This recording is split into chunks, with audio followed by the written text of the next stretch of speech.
You'd have to be rich to hit your energy targets, right? The same for making your company more sustainable. It's a common belief. To be energy efficient, you need some financial upgrades. New machines, new systems, new headaches. Going green costs cash, they say. Actually, what if you just applied this? Here's the truth.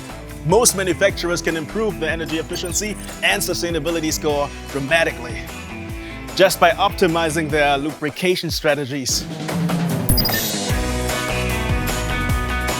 But what does my friend here have to say about this? Absolutely. With optimized lubrication, hitting your energy targets is easier and way more affordable than you think. Well, that sounds great. I might even take this one for myself.